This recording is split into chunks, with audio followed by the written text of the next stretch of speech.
નમસ્કાર અમારા દિલથી વાલા પેન્શનર મિત્રો, નિવૃત્ત કર્મચારી મિત્રો, ભાઈઓ તથા બહેનો, સ્વાગત છે આપ સૌનું આપણી આ યુટ્યુબ ચેનલ ભાવેશ મકવાણા ન્યૂઝમાં।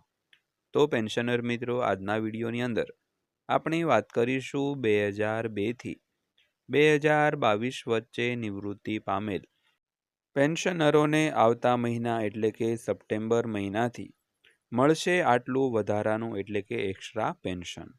તો પેન્શનર મિત્રો, શા માટે એક્સ્ટ્રા પેન્શન મળશે, એને કેટલું મળશે અને કેટલી ઉંમરથી મળશે, તે તમામ આજના વિડીયોની અંદર આપણે વાત કરવાના છીએ। તો આજનો આ વિડીયો તમે ખાસ કરીને અંત સુધી નિહાળી લેજો અને જો હજી સુધી આપણી આ યુટ્યુબ ચેનલ તમે સબસ્ક્રાઈબ ન કરી હોય તો ડેઈલી આવી જ અપડેટ અને માહિતીઓ મેળવવા માટે આપણી આ યુટ્યુબ ચેનલ પણ અત્યારે જ સબસ્ક્રાઈબ કરી લેજો દોસ્તો। તો શરૂ કરીએ આજનો આ વિડીયો। તો સૌથી પહેલાં વાત કરીએ તો પગાર પંચના પગારમાં વધારો। તો દેશમાં આઝાદી પહેલાં કર્મચારીઓ માટે પહેલું પગાર પંચ લાગુ કરવામાં આવ્યું હતું અને અત્યાર સુધીમાં 7 પગાર પંચ લાગુ કરવામાં આવ્યા છે અને દરેક ફેરફાર સાથે તેમના પગારમાં બમ્પર વધારો થયો છે। તો ખાસ કરીને દેશમાં આઝાદી પહેલાં દરેક કર્મચારીઓ અને પેન્શનરોને પહેલા પગાર પંચનો લાભ મળ્યો હતો અને અત્યાર સુધીમાં ટોટલ 7 પગાર પંચ લાગુ કરવામાં આવ્યા છે અને દરેક ફેરફાર સાથે તેમના પગાર અને પેન્શનમાં બમ્પર વધારો થયો છે। તો વિગતવાર વાત કરીએ તો કેન્દ્રીય કર્મચારીઓ 8મા પગાર પંચની રાહ જોઈ રહ્યા છે અને આશા રાખી રહ્યા છે કે સરકાર ફિટમેન્ટ ફેક્ટરમાં વધારાની તેમની માંગણી સ્વીકારશે, જે સીધી રીતે પગાર વધારા સાથે જોડાયેલી છે। પરંતુ શું તમે જાણો છો કે પહેલું પગાર પંચ ક્યારે લાગુ કરવામાં આવ્યું હતું અને તેના હેઠળના કર્મચારીઓ માટે લઘુત્તમ મૂળભૂત પગાર કેટલો હતો? તો ચાલો પહેલા પગાર પંચથી 7મા પગાર પંચમાં થયેલા પગાર ફેરફારો અને જો 8મું પગાર પંચ હેઠળ માંગણીઓ પૂર્ણ થાય તો સંભવિત વધારો શું થઈ શકે છે તેની તપાસ કરીએ દોસ્તો। તો ખાસ કરીને કેન્દ્રીય કર્મચારીઓ હાલમાં 8મા પગાર પંચની ખૂબ આતુરતાથી રાહ જોઈ રહ્યા છે અને આશા પણ રાખી રહ્યા છે કે સરકાર ફિટમેન્ટ ફેક્ટરમાં સારો એવો વધારો કરે અને તેમના પગાર પેન્શન જે વધારાની માંગણીઓ છે તે સંતોષાય। તો ખાસ કરીને કર્મચારીઓ માટે લઘુત્તમ મૂળભૂત પગારમાં કેટલો વધારો થયો છે? તો ચાલો પહેલા પગાર પંચથી છેક 7મા પગાર પંચ સુધી દરેક પગાર પંચમાં કેટલો પગાર પેન્શનમાં વધારો થયો છે જેની આજના વિડીયોની અંદર આપણે વાત કરીએ અને સાથે સાથે જો 8મું પગાર પંચ લાગુ થાય અને સંભવિત માંગણીઓ છે તે સ્વીકારાય તો પગાર અને પેન્શનમાં કેટલો વધારો થશે તેની પણ આજના વિડીયોમાં આપણે વાત કરીશું દોસ્તો। તો સૌથી પહેલાં વાત કરીએ તો 8મા પગાર પંચ તરફથી આ મોટી ભેટ। તો 8મા પગાર પંચ અંગે કર્મચારી સંગઠનોએ સરકાર સમક્ષ પગાર, પેન્શન અને ભથ્થામાં સુધારા સંબંધિત અનેક માંગણીઓ મૂકી છે। તો મુખ્ય માંગણીઓમાંની એક ફિટમેન્ટ ફેક્ટરને 3.83 સુધી વધારવાની છે, જે પગાર વધારામાં મુખ્ય ભૂમિકા ભજવે છે। તો વાસ્તવમાં ફિટમેન્ટ ફેક્ટર એ આંકડો છે જેનો ઉપયોગ કેન્દ્રીય પગાર પંચ દ્વારા કર્મચારીના પૂર્વ સુધારેલા મૂળભૂત પગાર અથવા પેન્શનને નવા મૂળભૂત પગાર માળખામાં રૂપાંતરિત કરવા માટે કરવામાં આવે છે। તો આમાં કોઈ પણ ફેરફાર મૂળભૂત પગાર અને પેન્શનમાં મોટા વધઘટ લાવે છે। તો આ ફોર્મ્યુલા છે નવો મૂળભૂત પગાર બરાબર વર્તમાન મૂળભૂત પગાર ગુણ્યા ફિટમેન્ટ ફેક્ટર। તો 7મા પગાર પંચ હેઠળ કેન્દ્રીય કર્મચારીઓ માટે હાલમાં 2.57નું ફિટમેન્ટ ફેક્ટર લાગુ પડે છે અને પરિણામે કર્મચારીઓનો લઘુત્તમ મૂળભૂત પગાર છઠ્ઠા પગાર પંચમાં ₹7,000થી વધીને ₹18,000 થયો છે। જો હવે આ વધારીને 3.83 કરવામાં આવે છે તો વર્તમાન લઘુત્તમ મૂળભૂત પગાર 18,000 બરાબર 18,000 ગુણ્યા 3.83 બરાબર ₹68,940 થશે દોસ્તો।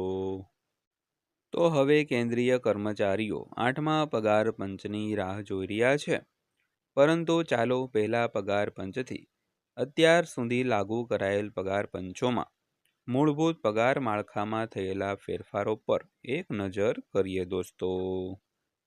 તો સૌથી પહેલાં વાત કરીએ તો પહેલું પગાર પંચ. તો ભારતને આઝાદી મળી તે પહેલાં 1946માં પહેલું પગાર પંચ લાગુ કરવામાં આવ્યું હતું. તો સરકારી સ્ત્રોતો એટલે કે www.doe.government.in માંથી મળેલી માહિતીને આધારે તેણે સરકારી કર્મચારીઓ માટે લઘુત્તમ મૂળભૂત પગાર ₹55 પ્રતિ માસ અને મહત્તમ મૂળભૂત પગાર ₹2000 પ્રતિ માસ નક્કી કર્યો હતો. ત્યારબાદ બીજા પગાર પંચની વાત કરીએ તો બીજું પગાર પંચ 1959માં લાગુ કરવામાં આવ્યું હતું અને તેને અમલીકરણ સાથે લઘુત્તમ વેતન ₹55થી વધારીને ₹80 પ્રતિ માસ કરવામાં આવ્યું હતું. તો વધુમાં મૂળભૂત પગાર પણ મહત્તમ જે ₹1000થી વધીને ₹3000 થયો હતો. ત્યારબાદ ત્રીજા પગાર પંચની વાત કરીએ તો કર્મચારીઓ માટે ત્રીજું પગાર પંચ 1973માં લાગુ કરવામાં આવ્યું હતું.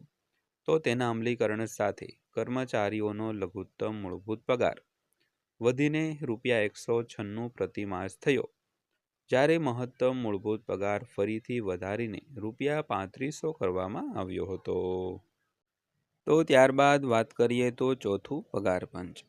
તો ત્યારબાદ 1986માં કેન્દ્ર સરકારના કર્મચારીઓ માટે ચોથું પગાર પંચ લાગુ કરવામાં આવ્યું. તો તેના અમલીકરણ સાથે સરકારે લઘુત્તમ મૂળભૂત પગાર વધારીને ₹750 પ્રતિ માસ કર્યો હતો. તો મહત્તમ મૂળભૂત પગાર પણ વધીને ₹8000 પ્રતિ માસ થયો હતો. ત્યારબાદ વાત કરીએ તો પાંચમું પગાર પંચ. તો એક દાયકા પછી એટલે કે 1996માં સરકારે પાંચમું પગાર પંચ લાવ્યું હતું અને જ્યારે તે લાગુ કરવામાં આવ્યું ત્યારે 1.74 ફિટમેન્ટ ફેક્ટરની જોગવાઈ કરવામાં આવી હતી. ત્યારબાદ કર્મચારીઓનો લઘુત્તમ મૂળભૂત પગાર વધારીને ₹2550 પ્રતિ માસ કરવામાં આવ્યો હતો, જ્યારે મહત્તમ મૂળભૂત પગાર વધારીને ₹26,000 કરવામાં આવ્યો હતો. તો ત્યારબાદ જોઈએ તો છઠ્ઠું પગાર પંચ. તો હવે છઠ્ઠા પગાર પંચનો વારો હતો, જે 10 વર્ષ પછી 2006માં લાગુ કરવામાં આવ્યું હતું. તો આ પગાર પંચમાં સરકારે ફિટમેન્ટ ફેક્ટર 1.86 નક્કી કર્યો હતો અને તેના અમલીકરણ પછી લઘુત્તમ મૂળભૂત પગાર વધારીને ₹7,000 કરવામાં આવ્યો હતો. તો વધુમાં કેન્દ્ર સરકારના કર્મચારીઓ માટે મહત્તમ મૂળભૂત પગાર વધીને ₹80,000 થયો હતો. ત્યારબાદ જોઈએ તો સાતમું પગાર પંચ. તો છઠ્ઠા પગાર પંચ એક દાયકા સુધી અમલમાં રહ્યા પછી 2016માં સાતમું પગાર પંચ આવ્યું, જેનાથી કર્મચારીઓ માટે નોંધપાત્ર પગાર વધારો થયો હતો. તો સાતમા પગાર પંચ હેઠળ ફિટમેન્ટ ફેક્ટર સીધો વધારીને 2.57 કરવામાં આવ્યો હતો. તો આ પછી લઘુત્તમ મૂળભૂત પગાર દર મહિને ₹18,000 થયો હતો, જ્યારે મૂળભૂત પગાર વધીને મહત્તમ ₹2.5 લાખ સુધી નક્કી કરવામાં આવ્યો હતો. તો હવે જો આઠમું પગાર પંચ 3.83 ફિટમેન્ટ ફેક્ટર અપનાવે છે તો લઘુત્તમ મૂળભૂત પગાર અચાનક વધીને ₹69,000 થઈ જશે. જો કે આઠમા પગાર પંચ હેઠળ લઘુત્તમ મૂળભૂત પગાર હજુ સુધી નક્કી થયો નથી. તો પગાર વધારા અંગેની કોઈ પણ માહિતી કમિશન દ્વારા તેની ભલામણો રજૂ કર્યા પછી અને સરકાર સત્તાવાર સૂચના દ્વારા અંતિમ નિર્ણય લીધા પછી જ જાણી શકાશે દોસ્તો. તો દોસ્તો આ હતી આજની માહિતી પસંદ આવી હોય, વિડીયો સારો લાગ્યો હોય તો વિડીયોને એક લાઇક કરજો અને રોજે રોજ આવા જ વિડીયો અને માહિતીઓ મેળવવા માટે આપણી આ યુટ્યુબ ચેનલ સબસ્ક્રાઈબ કરી લેજો. તો ફરીવાર પાછા મળીશું એક નવા વિડીયો સાથે, નવી માહિતી સાથે. ત્યાં સુધી સૌને જય હિન્દ, વંદે માતરમ.